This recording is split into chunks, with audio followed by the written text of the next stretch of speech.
Good morning, students. Today we will discuss our certain terms of bill of exchange. Kindly listen these terms very carefully. First term is negotiation of an instrument.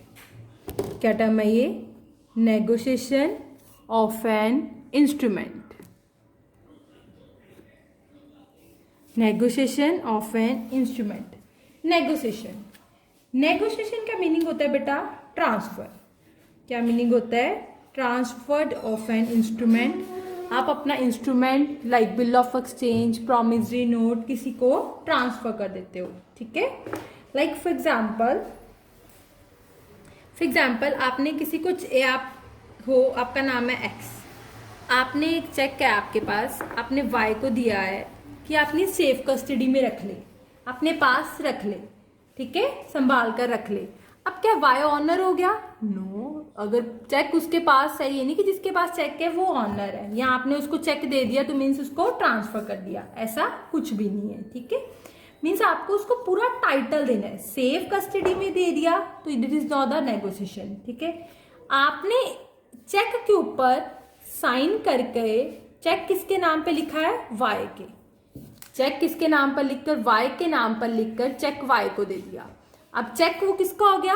Y का बन गया. It means cheque is transfer to Y. अगर तो आपने सिर्फ क्या लिखा है, उसको रखने के लिए दिया है, उसके ऊपर उसका नाम नहीं लिखा, तो इट मीन्स सिर्फ आपने उसको रखने के लिए दिया है सेफ कस्टडी में, आपने उसको नेगोशिएशन नहीं किया. अगर आपने उसको अपना चेक के ऊपर उसका नाम लिख के उसको ट्रांसफर कर दिया, इट मीन्स वाई ऑनर बन गया अब उस अमाउंट का. ठीक है, तो अब क्या है? Cheque is negotiable instrument. Negotiation means आपने उसको ट्रांसफर कर दिया है. Is it clear? Next is how to effect negotiation. How to effect negotiation, कैसे इफेक्ट करता है? There are two methods of transfer by negotiation. दो मेथड है बेटा ट्रांसफर बाय नेगोशिएशन के. TATIUN. First is negotiation by delivery. Negotiation by delivery. And next method is negotiation by endorsement and delivery. First is negotiation by delivery and second method is negotiation by endorsement and delivery. कहते हैं negotiation by delivery means suppose एक promissory note है, bill of exchange है या check है, payable to bearer is negotiable by delivery. Bearer means आपने लिखकर एक पर्सन को दे दिया, it means negotiable by delivery. Instrument must be actually deliver and delivery must be voluntary. Voluntary means उसने मर्जी से लिख के दिया है. सपोज ए हूं मैं, ठीक है, मैंने अपनी मर्जी से एक इंस्ट्रूमेंट लिखकर किसको दे दिया? बी को. B is the bearer. मैंने इसको बिल ऑफ एक्सचेंज दिया, मैंने इसको चेक दिया, मैंने इसको प्रॉमिसरी नोट दिया. किसको दे दिया मैंने? बी को. अपनी मर्जी से लिख के दिया तो द नेगोशिएशन बाय डिलीवरी. अब इंस्ट्रूमेंट इसका हो गया, कल को ये पैसे ले सकता है. चेक इसका हो गया, ये चेक ले सकता है. Is it clear? तो the negotiation by delivery. Negotiation by endorsement. Endorsement का मीनिंग होता है बेटा आगे दे देना. क्या मीनिंग होता है? आगे. For example there are two parties A and B. A seller है, बी बायर है. तो ए हो गया हमारा ड्रॉर और बी हो गया हमारा ड्रॉई. ए हो गया ड्रॉर और बी क्या हो गया? ड्रॉई हो गया. ठीक है, ए ड्रॉर बी ड्रॉई. अब पेमेंट, अब बिल ऑफ एक्सचेंज लिखा ए ने लिखकर बी को दे दिया, बी ने एक्सेप्ट करके वापस ए को दे दिया. अब ए के पास है bill of exchange. A B को कहता है कि आप मुझे पेमेंट ना करके किसको पेमेंट कर दो? सी को. ए ने सी को पेमेंट करनी होगी, सो ए ने बी को बोल दिया कि आप मुझे पेमेंट ना करके सी को पेमेंट कर दो. मीन्स ए ने अपना बिल क्या कर दिया, इंडोर्स कर दिया। ये कौन बन गया, सी क्या हो गया, इंडोर्सी। ए ने, ए के पास जो बिल था उसने उसके ऊपर इंडोर्समेंट लिखे, इंडोर्समेंट टू सी। उसने अपना बिल किसको इंडोर्स कर दिया, सी को। अब सी जो है उस बिल का क्या बन गया, ऑनर बन गया। अब सी से पेमेंट, सी किससे पेमेंट लेगा, बी से।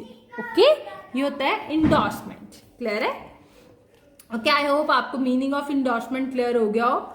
इंडोर्सी कौन होता है, वो पर्सन जिसको किसके नाम पे इंडोर्स कर दिया जाता है। ठीक है, essentials of valid endorsement. So endorsement तो आपको बेटा क्लियर हो गया। Next is essentials of valid endorsement. एक बात आप मेरी याद रखो बेटा, जब इंडोर्समेंट होती है ना, जिसके नाम पे, जैसे ए ने अपना बिल किसको इंडोर्स कर दिया, सी को। मैंने आपको भी बताया ना, ए ने अपना बिल किसको इंडोर्स कर दिया, सी को। जो सी है उसका विदाउट प्रूफ लगता है। सी आपका क्या लगता है, आपने सी से क्या ट्रांजेक्शन्स करी है, सी से आपने कुछ खरीदा है, कितने का खरीदा है, वो पूरी ट्रांजेक्शन की रिसीट जो है वो साथ लगती है। ठीक है, ताकि आप ऐसे ही अपना बिल किसी को इंडोर्स ना करो। अगर सपोज करो ए अपना बिल कोई ई को ट्रांसफर कर देता है, वो कहता है मैंने अपना बिल ई को इंडोर्स कर दिया। अब ई कौन है, नहीं पता, स्ट्रेंजर है। ए ने ई से कुछ भी नहीं खरीदा, कोई ट्रांजेक्शन नहीं हुई ई के साथ। ठीक है, सो क्या हो जाएगा,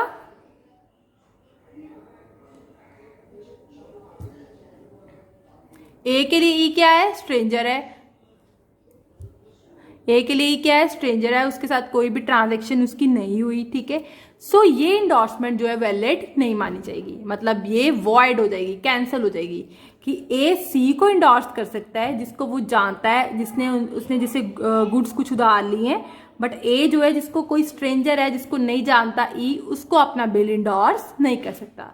सिर्फ वो उसी को इंडोर्स कर सकता है जिसको वो जानता है। क्लियर है? नेक्स्ट है एसेंशियल रिक्वायरमेंट। क्या क्या चाहिए वैलिड इंडोर्समेंट के लिए? It must be on the back और फेस ऑफ इंस्ट्रूमेंट। ठीक है, आपको बैक ऑफ इंस्ट्रूमेंट पे या फेस ऑफ इंस्ट्रूमेंट पे एक स्लिप लगानी है, attach the slip. Back of instrument पे और किस पे, फेस ऑफ इंस्ट्रूमेंट पे annexed slip. Annexed means attach, next means attached. You will have to attach a slip कि आपने किसके नाम पे इंडोर्स किया है और उसके सारे ट्रांजैक्शंस। ठीक है, it must be sign by endorser. एक दो पार्टी होगी ना, एक हो गया इंडोर्सर, एक हो गया इंडोर्सी। अब ए ने इंडोर्स किया है, ए कौन हो गया, इंडोर्सर, और सी कौन हो गया, endorsee. It must be sign by the endorser, A उसके ऊपर साइन करे। ठीक है, it must be made by the holder of instrument. और ये किसके नाम पे वो साइन करे, जिसको उसने इंडोर्स करना है, मीन्स सी के नाम पे, होल्डर ऑफ इंस्ट्रूमेंट। सी का नाम लिखकर कि ये सी के नाम पे मैं ये ट्रांसफर कर रहा हूं, वो साइन करे। Is it clear? Next is kinds of endorsement. क्या है next? Kinds of endorsements. There are various kinds of endorsement. That is general endorsement, आप लिखो general endorsement. Next is special endorsement, general endorsement, special endorsement, restrictive endorsement,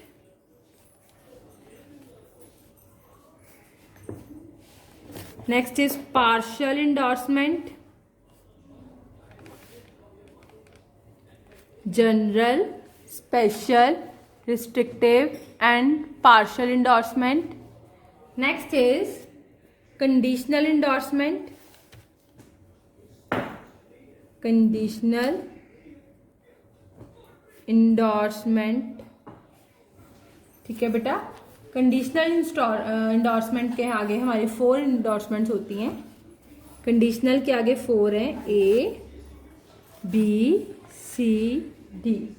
first है sans records endorsement, records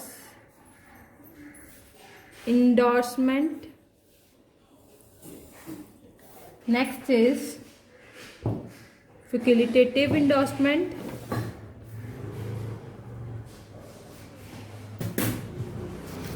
Next is sans phrases. ये नाम आपको learn रखने हैं बेटा. Last is contingency based endorsement. So there are various installments. मैं आपको एक एक करके समझाती हूँ endorsement क्या होता है. सबसे पहले आपको endorsement क्लियर हो गया. First is general endorsement. General endorsement means in blank में इंडोर्सर सिर्फ अपने नाम के साइन करता है, आप किसी को भी ट्रांसफर कर सकते हो. That is called general endorsement. Blank मतलब लास्ट पेज, आपको मैंने बताया ना कि चेक या बिल ऑफ एक्सचेंज के लास्ट पे इंडोर्सर को साइन करने पड़ते हैं. सो जनरल के केस में वो सिर्फ क्या करता है, साइन करता है. फॉर एग्जाम्पल पीसी तुलसियन ने इंडोर्स किया. इंडोर्सर कौन है, पीसी तुलसियन. फॉर लास्ट में वो सिर्फ अपने सिग्नेचर कर देता है, पीसी तुलसियन. आप किसी को भी अपना इंस्ट्रूमेंट इंडोर्स कर सकते हो. ठीक है, that is general endorsement. Next is special endorsement, जिसको हम बोलते हैं फुल इंडोर्समेंट. इसमें वो बताता है कि उसने किसको इंडोर्स किया. इसमें वो बताता है कि बेटा उसने किसको इंडोर्स किया. फॉर एग्जाम्पल पे टू बी पीसी तुलसियन. क्या लिखा है, पे टू बी पीसी तुलसियन. आपने 9 के साइन करता है वो, जैसे पीसी तुलसियन, और एड्स ए डायरेक्शन टू पे द अमाउंट. और डायरेक्शन बताता है कि अब आपने किसको पेमेंट करनी है. किसको पेमेंट करनी है, बी को पेमेंट करनी है अब आपने. ठीक है, पे टू बी पीसी तुलसियन. पहले में सिर्फ उसने साइन किया, आप अपना बिल किसी को इंडोर्स कर सकते हो. इसमें उसने साइन भी किया और बताया आप किसको इंडोर्स कर दिया है, बी को इंडोर्स कर दिया है, उसका नाम बता दिया. अब आप उसको पेमेंट करो. ठीक है. Next is restrictive endorsement. Restrictive endorsement means एक रिस्ट्रिक्शन लगा देते हैं बेटा कि जैसे उसके अलावा आप किसी को इंडोर्स नहीं कर सकते. ठीक है, फॉर एग्जाम्पल ने रिस्ट्रिक्शन लगा दी, pay the contents to C only.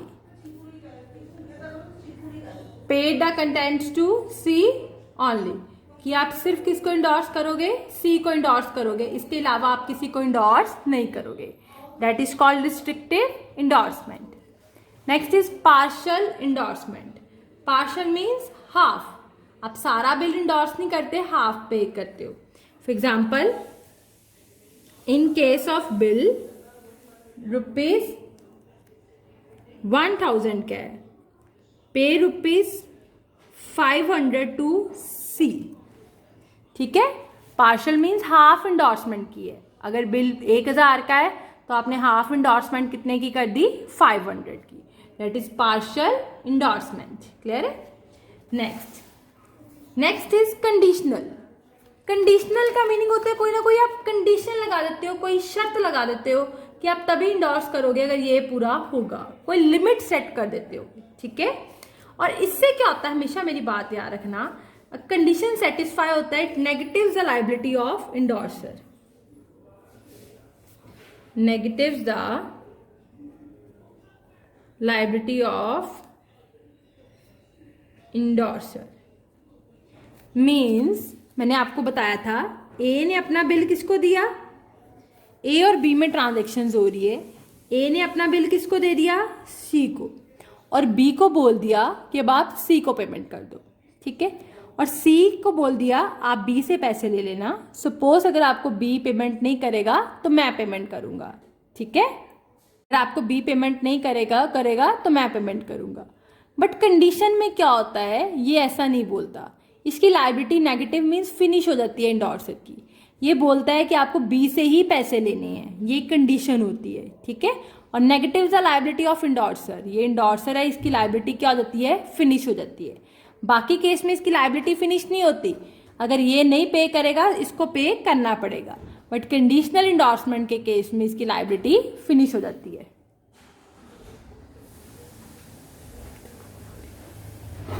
Next, इसकी 4 इंडोर्समेंट है. First is sans records endorsement. An endorsement is said to be sans records endorsement if endorser endorses the instrument in such a way, इस तरह से वो उसको send करता है कि उसकी लायबिलिटी फिनिश हो जाती है, उसको हम बोलते हैं सैंस रिकॉर्ड्स इंडोर्समेंट। ठीक है, जैसे लिखा है पे, फॉर एग्जाम्पल पे बी और ऑर्डर, उसने बी को ऑर्डर दिया कि तू ही पे करेगा विदाउट रिकॉर्ड्स टू मी, मुझसे कुछ भी नहीं पूछा जाएगा, मैं कोई भी लायबल नहीं हूं, without records to me, PC Tulsian, उसने अपने साइन कर दिए। ठीक है, जैसे पीसी तुलसियन एएस पोस्ट करो, उसने नीचे साइन कर दिया और बी को बोल दिया आपको ही पेमेंट करनी है, मुझे बिल्कुल भी इन्वॉल्वमेंट नहीं करनी, सारी पेमेंट आपको ही करनी है। ठीक है, मैं लायबल नहीं हूँ, means sans records endorsement. Next is facultative endorsement. Facultative endorsement कहता है, फैकल्टेटिव होता है बेटा, सपोज करो इंडोर्समेंट अगर डिसऑनर हो जाता है, कुछ बिल या चेक डिसऑनर हो जाता है, फिर भी लायबल कौन है, बी लायबल है, ए उसके लिए लायबल नहीं है। ठीक है, फैकल्टेटिव उसको बोलता है कि मैं आपको सेंड कर रहा हूं, ये आपका अपना रिस्क है, अगर कोई नोटिस ऑफ डिसऑनर आएगा तो भी बी ही पेमेंट करेगा, ए मैं लायबल नहीं। ठीक है, next is sans frais. Sans frais means वो सिर्फ उसको ऑर्डर देता है कि पे बी और इज ऑर्डर, मेरा ऑर्डर है कि तू ही पे करेगा सी को और कोई भी पे नहीं करेगा। समझ के। Next contingency based endorsement. Contingency होता है बेटा सिचुएशन में, endorsement is tend to be contingency based endorsement. If endorser endorses a instrument, वो इस वे से उसको सेंड करता है on the happening of an event. Contingency होती है अगर ये काम होएगा तभी आप पेमेंट होएगी, वरना नहीं होएगी। ठीक है, फॉर एग्जाम्पल पे बी और ऑर्डर, बी को ऑर्डर देता है कि आप पेमेंट करोगे on the arrival of ship at Kolkata. अगर शिप कोलकाता पहुंच जाएगी तो ही आप पेमेंट करोगे, वरना आप पेमेंट नहीं करोगे। ठीक है, ये उसने उसको एक ऑर्डर दिया है, दैट इज पीसी तुलसियन, फिर वो यहाँ पे साइन कर देता है। So there are the various endorsements, kindly listen it carefully this video. I hope ये आपको समझ लग गया हो। Thank you.